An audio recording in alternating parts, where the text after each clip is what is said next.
Hi, I'm Bara, and today I wanted to share a life tip with you. And I think this is actually a really important life tip.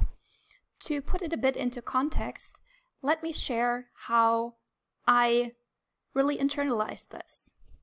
So this basically came at a time when I was an attorney and I worked on high-stakes cases. And so I got to observe a lot of people in situations where it really mattered and notice what they were doing or not doing. And if it works in those situations, it also works in other situations in your life. So, with that being said, here's the tip.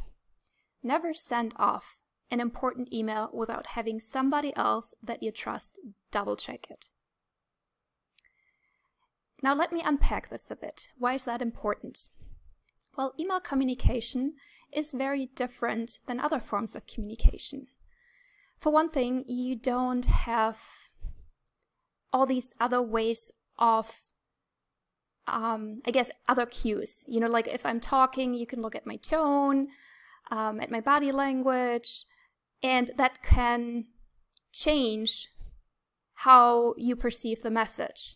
So if I make a joke, my body language and my tone can probably tell you that it's a joke, versus when you do that in emails, very different scenario.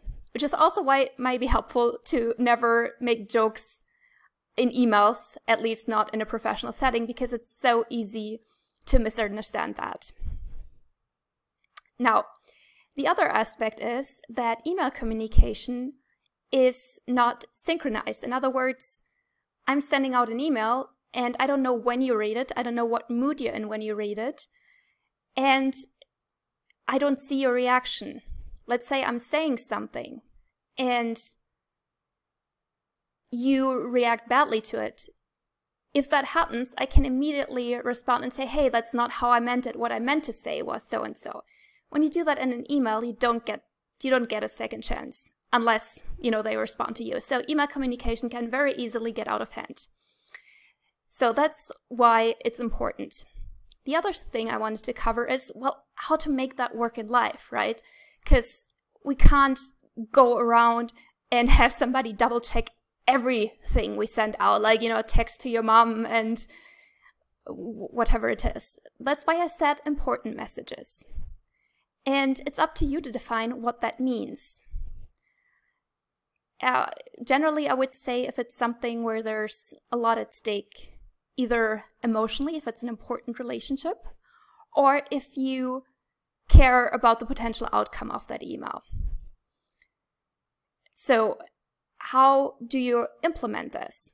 Well, the thing is, you basically need to implement it before you need it. In other words, you need to have your network of people that you can ask for help before you need it. And it may be that for different types of emails, you need different people. So for instance, there's stuff where I basically need somebody who is a professional editor just to make sure that the grammar is fine. Then, I write emails in different languages. So I also need people who understand different languages to be able to give me feedback on that. The same may be true for you, where depending on context, you need somebody else to help you with that. Okay, so to summarize that, important life tip is to never send out important emails without having somebody you trust give it a second read and give you the thumbs up. And that way you won't send out something, or it's much less likely that you send out something that will get you in trouble or that you're going to regret later. And that's important because email is such a different medium than other forms of communication. And how to implement it is to only use it for the important messages in your life, because otherwise it becomes overwhelming. And to find people that you trust, identify them ahead of the time when you need them.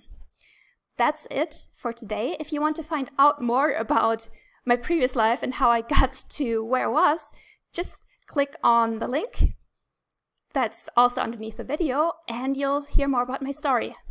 Bye.